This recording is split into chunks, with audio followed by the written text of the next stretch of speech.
Okay, we are live. Okay, great. Good morning. My name is Sean Strickland. I'm chair of the Ad Hoc Community Benefits Procurement Advisory Committee, and welcome to our electronic committee meeting this morning. Due to COVID-19 pandemic, the committee is practicing physical distancing, and some staff are in chambers, and most of the committee are dialing in remotely.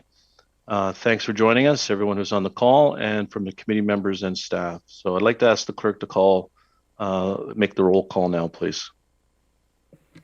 Regional Chair Redmond. Present. Councillor Strickland. Here. Councillor Galloway. Here. Councillor Harris. Here. Councillor Jowett. Councillor Kiefer. Councillor Nowak. Present. Thank you. Okay, great. Thank you. I'd like to make a land acknowledgement that I would like to acknowledge the land on which we gather virtually today is the traditional territory of the Haudenosaunee, Anishinaabe, and Neutral people. We acknowledge the enduring presence of the Indigenous people with whom we share this land today, their achievements, and their contributions to our community. Any declarations of pecuniary interest? Seeing none. Approval of the minutes, October 19th. Mover and seconder for the minutes. Moved by Councillor Galloway. Seconded by Councillor Nowak. We'll vote by using our green buttons or red buttons. All those in favor, please signify. Or those opposed? Okay, that's carried. Thank you very much. Now we have a presentation, and I reviewed the presentation. I'd like to thank staff and the whole team for all the work that you've done on this, Craig. I know there's a lot going on at the region, but really appreciate your efforts on this and trying to develop a path forward for committee and council. So I'll turn it over to you, Mr. Dyer. Yes, thank you so much, Mr. Chair. So just a couple of items of clarification. Just in terms of the meeting today, you may recall at our last meeting, staff had brought forward some suggestions, proposals about, about how the region might proceed with community benefits and workforce development agreements. We had some really good feedback from the committee, and we committed to come back with clarification of a couple of items that we had talked about last week. So today's brief meeting was really just designed to be a follow-up and some clarification on some of the material we presented that we presented last time, and also to have then a conversation about what the next steps for this committee will be and what the committee's preferences are in terms of public consultation. So we do anticipate, Councillor Nowak, that will be complete by 9:30. And I think most people have follow-up meetings as well. I would like to, so on the agenda, you may have noticed there's two presentations on the agenda. One is the minutes, the presentation from last time. The presentation for today starts on page 25 of that agenda. And if I could ask the clerk, I believe Mr. Schaefer is in the waiting room, and Mr. Schaefer is running our slide presentation today. Is it possible to let Mr. Schaefer in? And if that's problematic, I wonder if either Christine or Martha, I could ask you to open the slide deck and share it. I don't see Mr. Schaefer, so I'm not sure. Oh, there. Okay. Hi, Craig. Yeah, just got in. Okay. We see it. I think we have someone running the slide deck, so that's great. Okay. All right. Okay. Thank you so much, and welcome, Mr. Schaefer. And Mr. Chair, if I may, we have three of my colleagues here today who are going to help out with the presentation. Rich Schaefer is a manager in our facilities planning and performance measurement area. We have Martha Wolf, who's a manager within employment and income services, and Christine Stahl, who's a social planning associate in the community services department. And I'm going to share the presentation with Christine and Martha. We'll keep this relatively informal. If there are questions as we go along, we'll make this a bit more of a discussion, and then we'll see where the conversation takes us. So if we go to the next slide, please. A very quick recap of of the work that the committee has done so far. Again, with a reminder of the objectives and guiding principles. We'll talk a little bit about the objectives and what we're trying to achieve and how we want to achieve them. A quick update on Kings Court Drive in Waterloo. That's a Waterloo Region housing project, and then a discussion about consultation. Next slide, please. So again, this group started its work back in the spring. We met most recently in August and October to provide a bunch of background information in terms of what other areas are doing. And now we've turned our focus to what our path forward might look like with respect to the implementation of workforce development and community benefits agreements at the region of Waterloo. Next slide, please. And so as set out in the resolution from council, our objective here is to determine the specifics related to community benefits and workforce development agreements, and essentially looking for ways to use our buying power to recruit, to engage, to retain a diverse labor force, and look for opportunities to provide employment and career experience for a number of underrepresented groups. And last time, if we go to the next slide, I'll go through these very quickly because this changed from last time, but just a reminder of the proposed framework and what the components of a program would look like with respect to capital projects, with respect to service contracts. And of course, whatever we do end up putting in place, we'll want to make sure that we're providing the right oversight and monitoring so that we can report back to council on the effectiveness of any programs. The next slide is where we spent most of our time when we last met on our proposed approach. And Martha and Christine are going to go through some of these items in more detail to provide a bit of additional context and to take into account the feedback that we received from the committee at its last meeting. So at this point, I'd like to turn it over to Martha Wolf, who's going to talk to us a little bit about the Ontario Works program. And if we move to the next slide, then Martha can get started. Thank you. So I thought it might be helpful for us to just remember some of the factors that are affecting the populations which a program like this would try to address.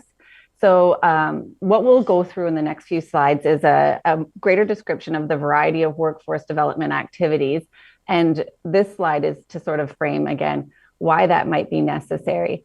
So what we can see here is we have identified that 7,568 Ontario Works recipients are currently recipients who have participation requirements. So as part of the Ontario Works program, that means that they have activities that they're working on to move them towards self-sufficiency of some kind. We also have an average length of time on assistance at 47 months, which is, approximately 4 years. And I think these numbers, I'm sure, are not news to you, but they bear repeating in that the image that you see on the right-hand side of the slide shows the poverty thresholds.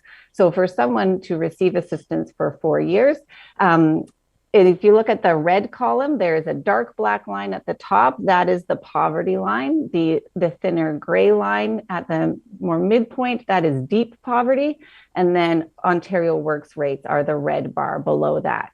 So we're just, again, have a number or a significant number of individuals who are living in deep poverty for a long period of time. And that the individuals in this group represent, they in and of themselves are individuals an equity-seeking group, but they represent an intersectionality. So we certainly have members of this group who would present as having more than one equity-seeking group or equity-seeking background within them.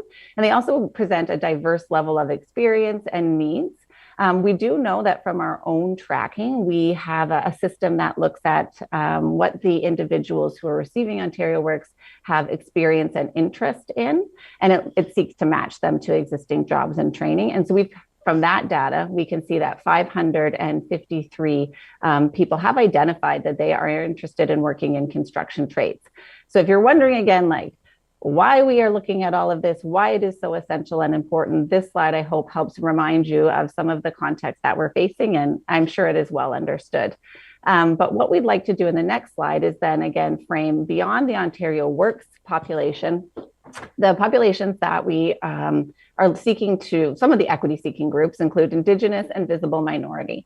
And so we want to look at what are the rates of unemployment in these areas. So for Indigenous, we have a 7.8% unemployment rate. For visible minority, we're sitting at 6.3. And for white populations, it's 3.9. So you can absolutely see that there is a great discrepancy in the rates of unemployment in a visible minority or Indigenous background. Please note these are 2016 census numbers. So we can imagine that the impacts of COVID would show that this has been, a situation that has likely worsened for those individuals. Why this is important is we are also facing labor market shortages. We have employers who are really struggling to find people who are interested and willing and able to come to work. We need to leverage the opportunities that are presented within populations that have otherwise and previously been underrepresented in the workforce. We'd also like to point out that on the right-hand side of this slide, if you look at the rates of education, that different equity-seeking groups will have different needs. So for our Indigenous population, we have more individuals who have less than high school. We have some individuals who have high school, but they represent a lesser proportion of people who have a highest education level as post-secondary. So again, why is this important? It is important because we need to have various interventions for workforce development that would address the various needs and education and skill background for various equity-seeking groups. And that's what we're going to talk about in the next few slides. I do think it is interesting to point out that look at the far right-hand side of the bar graph, the individuals who present as visible minorities have a slightly higher rate than white individuals for a highest level of education as post-secondary, yet are significantly higher in their unemployment rate. So that just again speaks to the fact that equity seeking and social procurement and community benefits type programs are a necessity in trying to balance out some of these inequities that we are seeing in the data. So next slide, I'm going to turn it over to Christine, and she's going to talk about some of the general principles for all of this and some of those diverse workforce development activities that can help move this agenda forward. Thanks, Martha. So as Craig mentioned earlier in the presentation, there are a number of components that could be potentially part of a community benefits program in general that we could do as a region.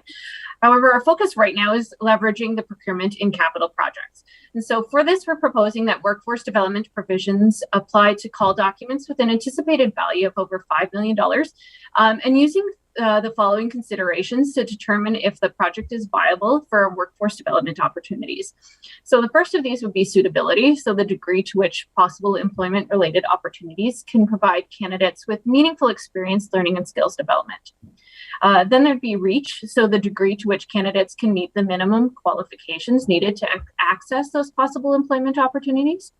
And volume, so the number of employment opportunities that could be offered as part of a procurement project.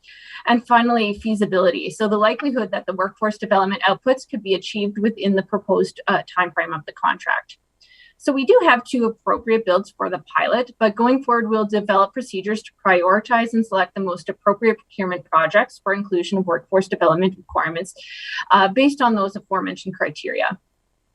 The next principle for community benefits agreements is that they'll include multiple types and levels of workforce development activities. I'll be touching on some options for those activities in the next slide. We'll also take into account that not all projects are the same. Any community benefit agreements would be determined based on the scope and scale of the project. Recognizing that a $100 million build over a couple of years will have far more opportunities for workforce development activities than a $5 million project that is shorter term.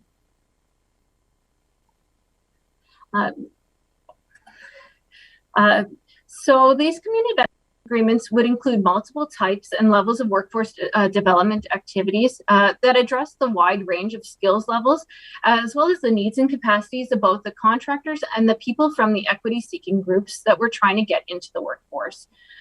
These activities can include, but definitely are not limited to, customized recruitment. And so customized recruitment initiatives involve needs-based approaches to sourcing already qualified candidates for available jobs. So these would be developed and implemented in conjunction with existing hiring methods in order to enhance and augment typical talent pools. Training and work-based learning. Training includes programming that would allow candidates to formally gain the skills required to compete for job opportunities.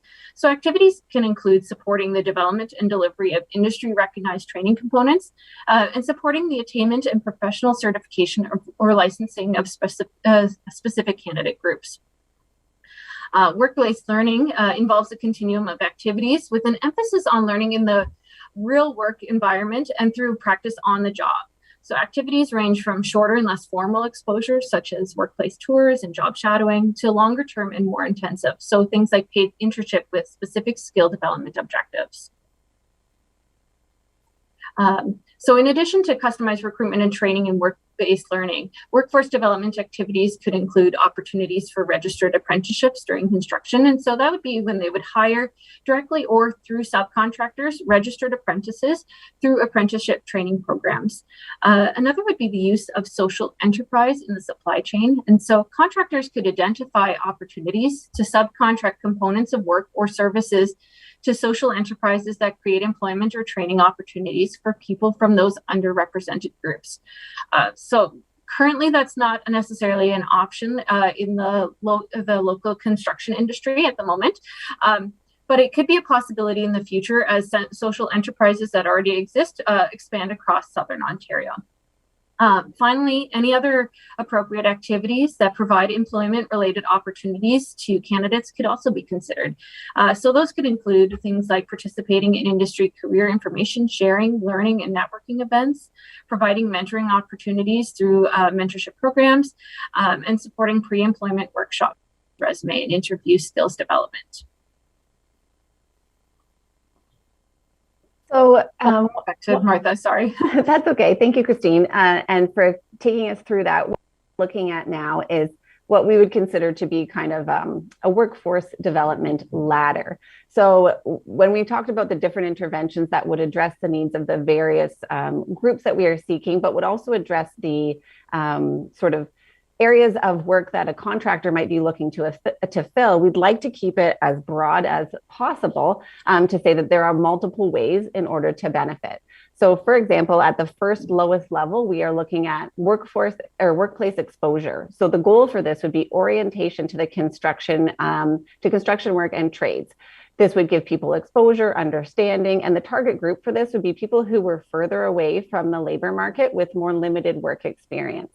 So that is like a bit of a lower level intervention, but we hope that people would move up the ladder as they proceed and that the system would work to support that.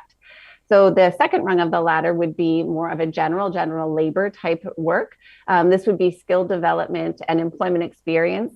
So this would be for individuals who have work experience and readiness and ability to work. And so again, addressing that more entry level position into a construction trades type place, but we're not limited to construction trades because as we've seen in the earlier slides, there are a number of community benefits sort of avenues we could take. But in this situation, we're looking at the ladders within construction trades.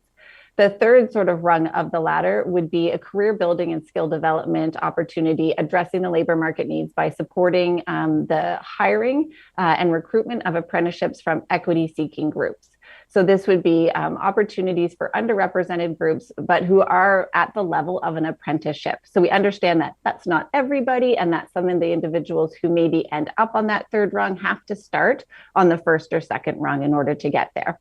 But it also gives us the opportunity to say you can meet some of these objectives by simply looking at some of those underrepresented groups and hiring from them.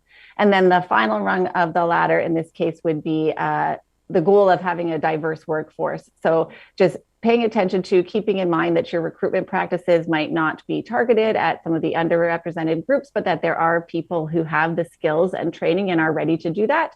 And so an intervention at that point would be just ensuring that you have recruitment that is reflective of those goals. So be how we would work to address some of the different entry points for individuals into this type of a program. Next slide. So looking at the Waterloo Region Master Plan for Capital Projects, we are proposing that we would require a workforce development plan, and all of the additional content that you've seen today that Christine and I have presented is based on the City of Toronto model, something that is well established, has been in place, and has adjusted over time based on some of the feedback. So we're seeing that there is great potential in leveraging some of their learnings.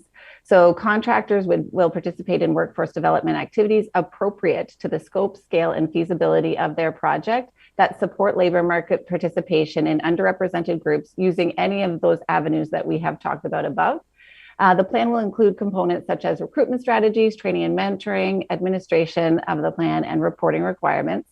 And below that, we just have a bit of a definition for designated persons. We don't want to be exclusive in this, but we look to support and facilitate the representation of individuals, including women, Indigenous persons, persons with disabilities, newcomers, LGBTQ+, veterans, visible minorities and racialized group, people in receipt of Ontario Works, and other groups in the region that the region identifies as historically underrepresented.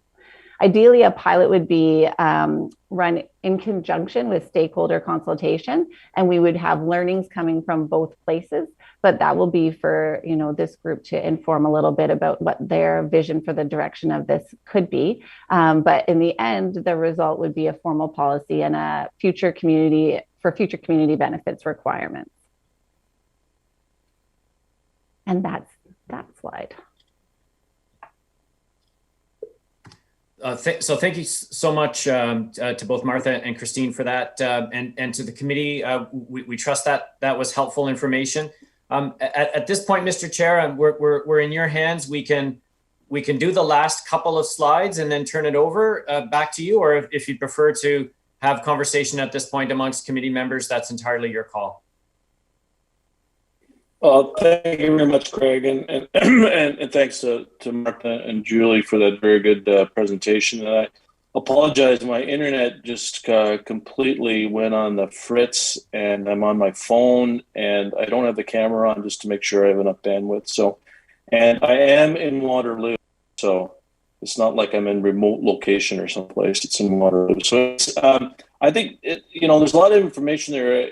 It'd be worthwhile to have a discussion before we get a public consultation. I would suggest if committee members have a question or two on the information that was presented, maybe let's start that discussion.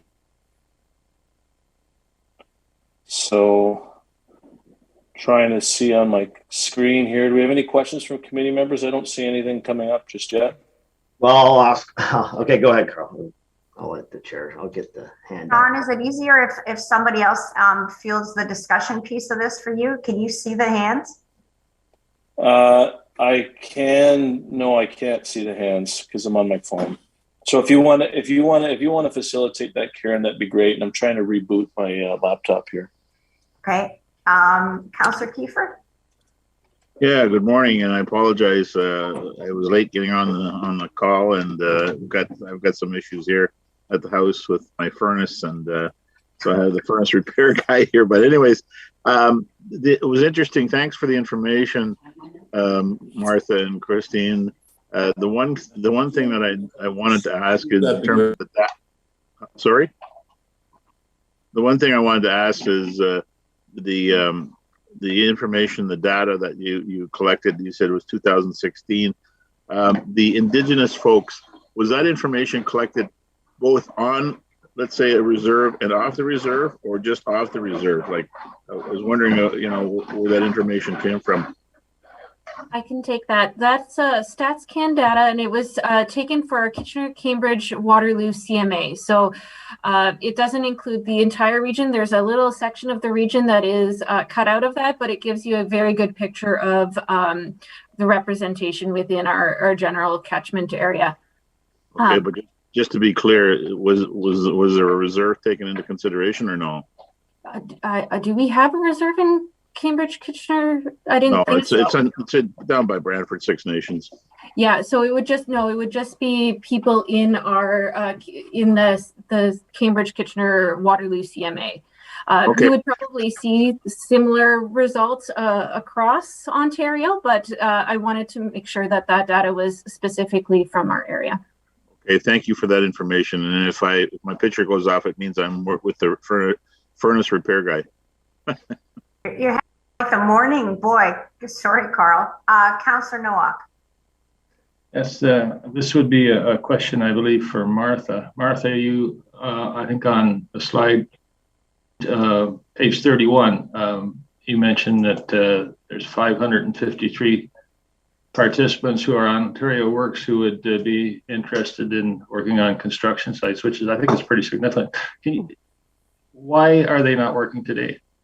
I mean, there's all sorts of jobs out there. So why aren't they working today? What's the barrier today? That's an excellent question. And Yes. what our caseworkers spend a significant portion of their time doing is addressing the other life stabilization factors that would have to happen in order for those people to be able to move forward. So what I could do for you is I could do a bit of investigation within that system to say, here are some of the other factors affecting those individuals that would help you better understand what some of the barriers are. Some of the barriers are, though, simply that has a pathway been established. So for some of these individuals, they are interested, but they may not have, transportation in place. They may not have a connection, but it does bear the question, why aren't they? So that is something that I could report back to you on. But some of the factors, I would say one of them is that when people are living at that level of deep poverty, everything is just a little bit more challenging. And that's an understatement for a fact. So we have a little bit more support work to do with them. But that was Councillor Nowak. So I would absolutely do a little bit more digging within our system to be able to better actually say to you, here's what I can tell you about this population. Here's their level of education, their access to transportation, their number of years on assistance for those individuals to be able to summarize for you. Yeah, I just thought that if we could address some of those issues, it may go a long way to, getting the workforce, or for the companies that require the workforce to have them fill those positions. That's my thought. But anyway, I appreciate your response. Thank you. Yeah, and anything that we can do to, to address those issues, I think would be important. Absolutely.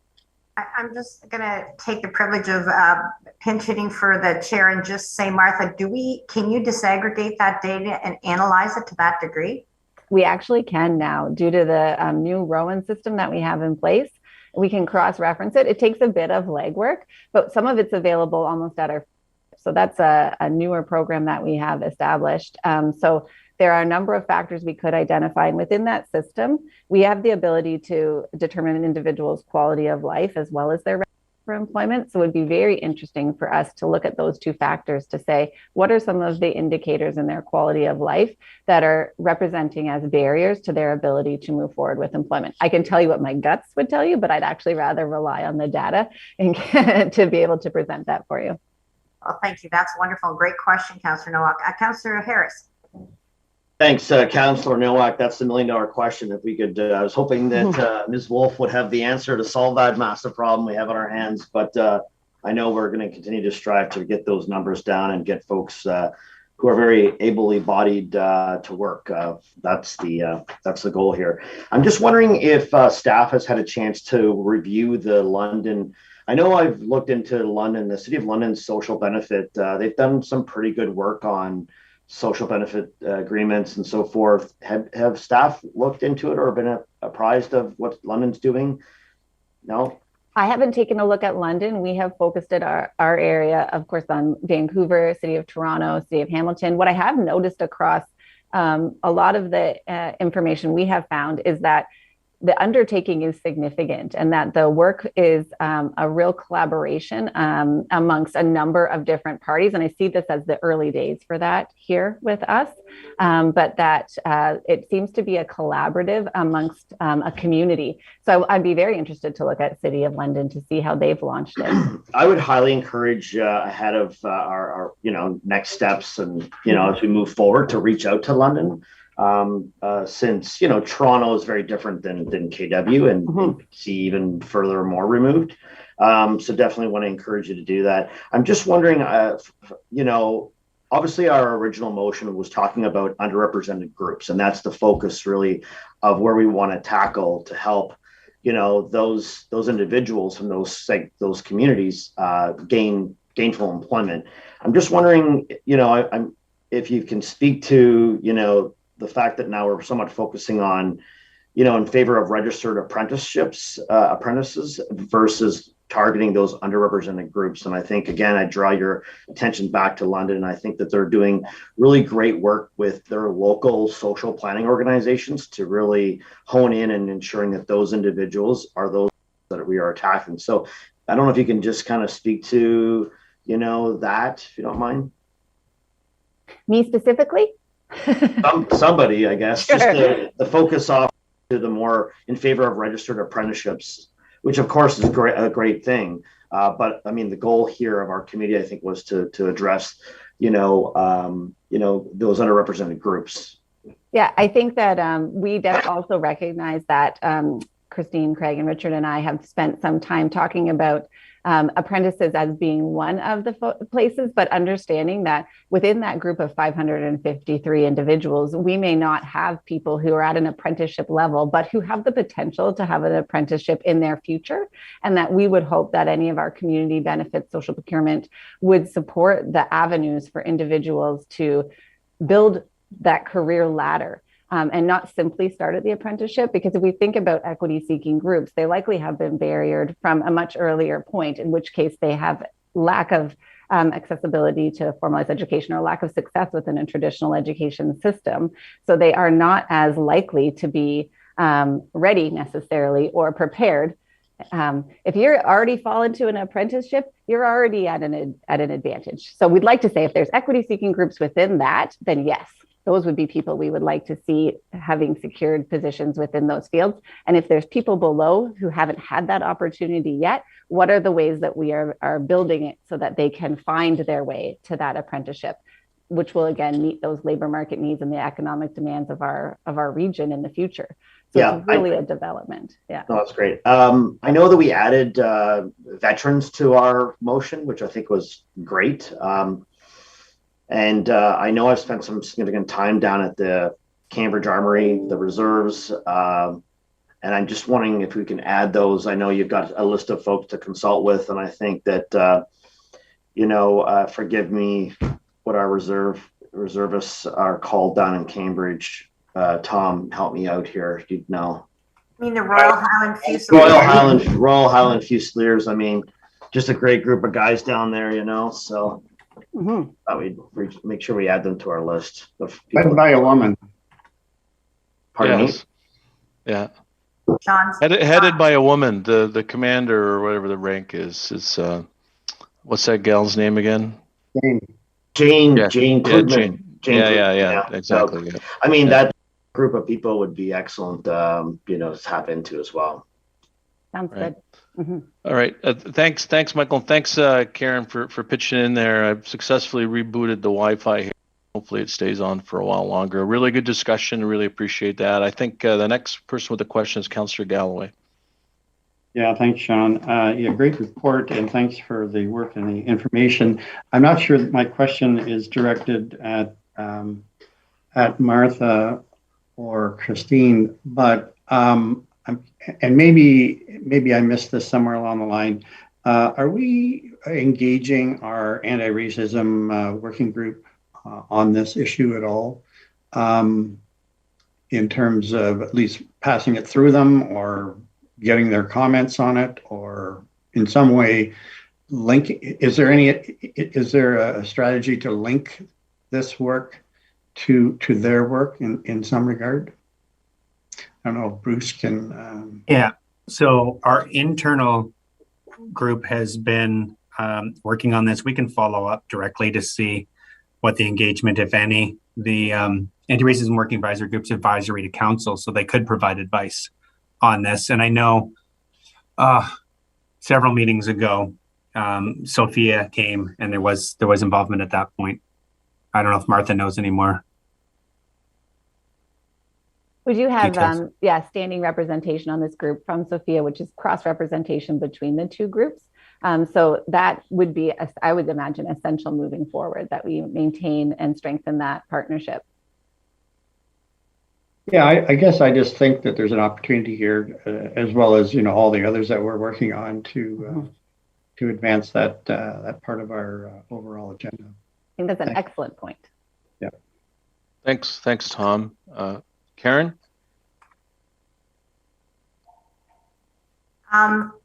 The two questions, I guess, came to mind, and really appreciate the presentation. Martha, I'm intrigued by the fact that you have this database, but I also recognize that 2016 was a different reality post-pandemic. And I don't know if we have the stats for you to push buttons, because I don't want you to, you know, make this a career-changing moment with this request. But it strikes me, some people have depicted the impact on the workforce is the Great Resignation, but somebody else told me it's really the Great Migration.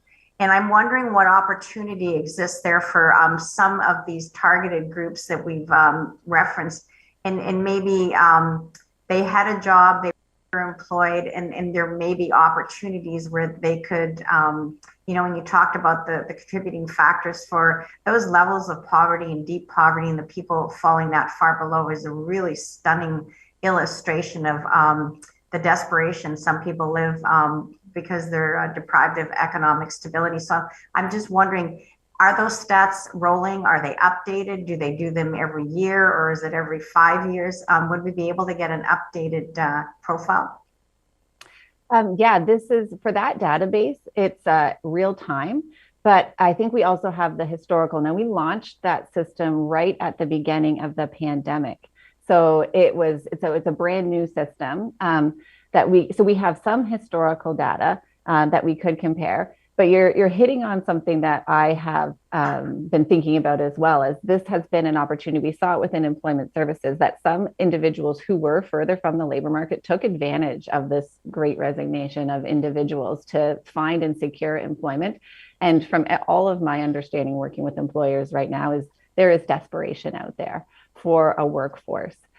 So I think it falls well within the role of the region of Waterloo to facilitate in whatever way we can. And one of those resources is these underrepresented groups. How do we make the match? Obviously it hasn't been the natural selection for many employers, but it's the hopefully opportunity we all see now to make that move.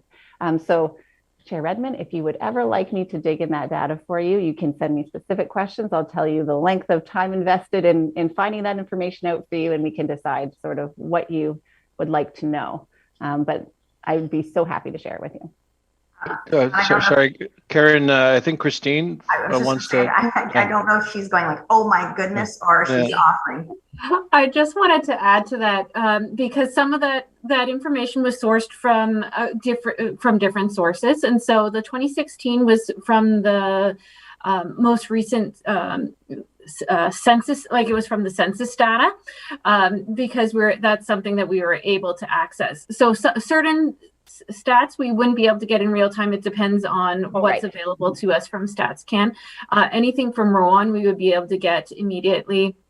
The one chart where you saw the poverty and deep poverty line, that comes from the Welfare in Canada report that's put out by Maitri every year, and so those come out on a yearly basis. And the unfortunate part is the information hasn't changed much in the last 20 years as to what the rates and how they how effective they are for folks who are living on assistance, that it consistently fall well below that deep poverty line, and have been for many, many, many years. Really appreciate that context. And Martha, you're really going to regret that you said that you could look stuff up for me. I'll get back to you. Thank you very much. Thanks, Chair Redmond. I don't see any other questions. I have a couple of questions and then suggestions, and I need some input from the committee on how to move forward towards public consultation. I guess just in terms of a comment, I really appreciate the work. I appreciate the thoughtfulness that's got into this, and I especially like this laddered approach and an incrementalism as we move through this journey, subject to council's approval, of course. And I just like to, from my knowledge of employment services and the work we do with, Ontario Works recipients, is that we provide employment support services. And so we've got 550 odd folks who've shown an interest in construction trades. And as Councillor Harris pointed out, like some of them would have an aptitude for apprenticeable trades and some of them wouldn't. But we would have resources that would be able to make those assessments with a little bit more specificity related to construction. So that out of that pool of 550 who've indicated an interest in construction, you'd be able to determine fairly quickly who has the right aptitude and the right aptitude for what trade. So, and that's, just part of the normal work we do in assessing these people. Just have to tweak it a little bit towards construction. Does that make sense, Martha? Yeah, I think it does. I think that what you guys have highlighted here is I've painted part of the picture, but not the whole picture. And so I'm interested and looking forward to getting back into that data to figure out what are some of the other factors and nuggets that we can learn. Because once we do that, we can figure out what supports and interventions would be appropriate, or the majority of those individuals need, where we can do some work. So yeah, I think that's right. Yeah, and when it comes to construction, in terms of labor force requirements right now, tremendous requirements for general laborers, just general laborers, not apprenticeable trades. And so, that's, as you point out in your presentation, that's kind of about like a higher order and a higher degree of aptitude required for some of those apprenticeable trades. And then the question I had, as I reviewed the report, the commitment from the employer, it was, I think I read 6 weeks of employment. What's the commitment we'd be asking from the employer? We have backed off of a specific commitment. Okay. So we are looking to do the community consultation and work with those individuals and talk about the number to get some input from them about what would be, manageable, feasible. So we're just instead of defining a specific length of time, get the input first and then work to develop the process. Okay. Yeah. And that's where that assessment, if we're going to target the folks on Ontario Works first, that's where the assessment's critical, because that assessment up front will dictate a greater level of success going forward. Yeah. Okay, Councillor Harris. Yeah, just on that note, I'm wondering if staff looked at, again, I go back to the London model because I believe they are actually, the city themselves have a financial, stake in the game, in fact, on this. And I'm wondering if regional staff have looked at, actually funding some of these positions of prospective candidates from not-for-profits or community organizations where, if we're gonna put our money where our mouth is, we should be doing just that. And have there been any thought or look into a financial component that the region would be a participant in funding these positions or assisting in the funding of them? Sounds like a finance question to me, Craig. I didn't see anybody else leaping in to answer. Yeah. Let me just give this a try. I would say that we haven't had any conversations about, I think, Councillor Harris, to use your words, like direct funding of the positions. I think what our assumption has been is that the extent that that there are costs to be incurred, that they'll be reflected in the bids that we receive from the proponents who are on our project. So I think we'll end up accomplishing what you're suggesting through the award of the tender and the bid and the proposal that the successful bidder would put in place. Does that make sense? Yeah, it does. I just, I think that there's an opportunity, if we're going to be, serious about this, that there's, either way the region pays, right? We pay for the additional costs in the project. or we directly work with some of these not-for-profits and get these people to work. So again, I definitely want to draw staff's attention over to the London model to have a look at to see what they've done and how they are financially, you know, and again, we can put all kinds of rules in place for others to follow. However, you know, if there's a financial component from us up front that are going to directly target our money and get these people to work, that's the objective of perhaps this committee too. So just wanted to draw that or ask that point, and perhaps there's a good conversation there to have. Yeah, thanks, Councillor Harrison. I may be able to add something to that as well, is that the federal government is allocating close to $900 million across the country for initiatives like this through the apprenticeship services support monies that they have allocated. And also the provincial government has funded various organizations to do workforce development to get the folks through the stream. And there's cash incentives there for contractors to place folks who come through these programs. So there's a lot of money being allocated and discussed and programs being developed around this to provide that kind of cash incentive to the actual employer as well. Okay. So Councillor Galloway, then I think, you know, we got 10 minutes to go. We need to figure out what we're going to do next step. Councillor Galloway? Well, just following up on Councillor Harris's suggestion, and I think it might dovetail into what I referred to earlier. I mean, we already have that fund, that anti-racism fund, and and we're having some, I wouldn't say we're having some difficulty spending it, but we have this, you know, carryover to next year, and I know that we're not ready to roll this project out.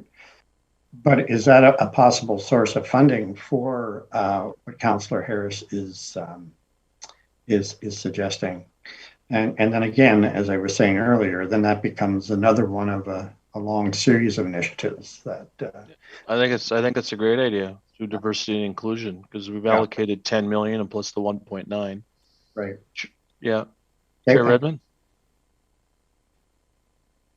I think that it's an excellent point that Councillor Galloway brings up, but I think it also connects back to Martha's comment that the advisory group are represented in this larger conversation, because one of the things that has driven the pace that money has been allocated is that it's been done in community consultation and broader community consultation, just not the advisory group, but the very groups that we are saying that are underrepresented, is make sure that whatever we're doing is consistent with what they would want, where they would want to see the funds go. So I think it's a really good idea, but I think it would beg further discussion before we just decided that might be the right account or a pot of funds that we could draw on. Okay, so thanks for that, but I appreciate Tom raising that. I mean, it is an opportunity. We gotta look at those different initiatives for sure, but there's a lot of money there, and I think this is a worthwhile program, you know, obviously subject to the input from our advisory committee. So I'm just wondering, in like 8 minutes or less, because we've got this imposed deadline at 9:30, so public consultation, but I noticed from the report that we don't really have a recommendation.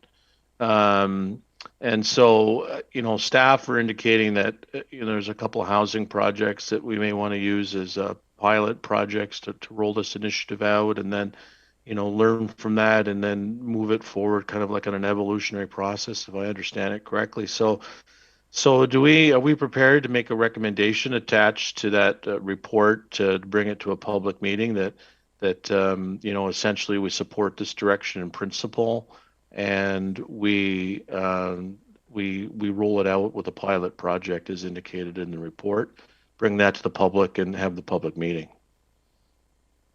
That makes sense, Tom? Yep, that makes sense.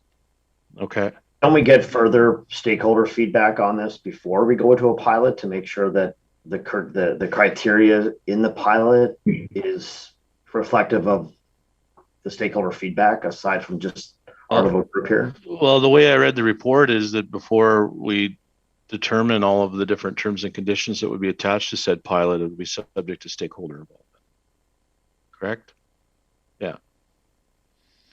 Yeah. So do you want to make that motion then, Tom and Joe? You want to move it and second it, and then we'll talk about when we're gonna have a public meeting to discuss it. Yeah, I'll move it. Okay. Joe will second it. Okay. All those in favor?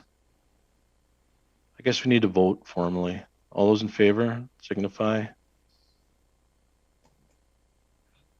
Okay, opposed? All right, that's carried. All right, and so then next, Craig, if you can put that slide back up. Thank you very much. If you put that slide back up for public consultation.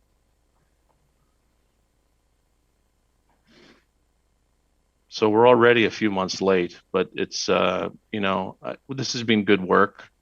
And I think we've, developed a little bit more subject matter expertise at the staff level and also at the committee level. Thank you, Mr. Chair. Yes, and I think staff would agree with that. And yes, we did have a public consultation slide near the end, and just looking for some input from committee members with respect to timing. Thinking out loud a little bit, we would envision some introductory presentation, probably using a bunch of the information that we use today. Talking about the pilot project, and then probably putting some very specific, deliberate, intentional questions out there to the groups and individuals who would participate and get input and feedback on various components of what we're presenting. Okay. So maybe thoughts on both approach and timing. I'm just wondering now for the pilot project, was it both housing projects we're looking at or one, just to clarify? Yeah, so at this point, the project at 82 Wilson it has, from a timing perspective, will be later than the Kings Court one. So the Kings Court tender we're anticipating will be issued this spring. The Wilson one probably not into the fall. So we would do it in that sequence, but we would propose to do something similar for both. Okay, so that means we would need to have it probably early, like January or early February. I guess earlier the better, right? But recognizing time and stuff and Christmas and probably early February, I would suggest, subject to input from the other members of the committee. I don't see how we can do it any sooner. Anyone else have any other suggestions? I think that works well from a staff perspective, Mr. Chair. Okay. All right, so do I see some virtual nodding going on there? Early February makes sense? Yeah. Okay, so we'll, subject to timing and working through clerks with all our other committee meetings and so on, we'll determine a time for a public meeting in January, and typical 6 to 9, hopefully not 10 or 11 or 12. All right. Does that make sense? Yeah, Craig? Mr. Chair, if I may ask a question of you and the committee members, would the committee like to get together in advance of the public meeting? And I'm just thinking the purpose might be to review the material that we've put together for the public meeting. Is there an interest in the committee doing that in January? I'm fine with that. If the other members of the committee. Yeah. That's good. I'm fine with that. Yeah. Okay. I'm fine with Good that. plan. As long as it's Okay. in Hawaii. As long as it's in Hawaii. Yeah. I don't think anyone really heard that, Tom. We'll get you any backdrop you want, Tom. We'll get you a Hawaiian backdrop, no problem. Aren't you in Hawaii already with that nice green plant in the background there? Yeah. Okay, so I think we have a plan. January, and then Bruce has moved to Florida already. All right. Okay, great. So great discussion. I'm really pleased with the way this is heading, and thanks very much for staff's work and committee's commitment to this. I think this is really good work and part of our journey on diversity and inclusion. So if there's no other comments or questions, entertain a motion to adjourn. Councillor Galloway, Councillor Nowak, all those in favor? We're adjourned. Thanks very much, everybody. Happy Friday. Enjoy your weekend.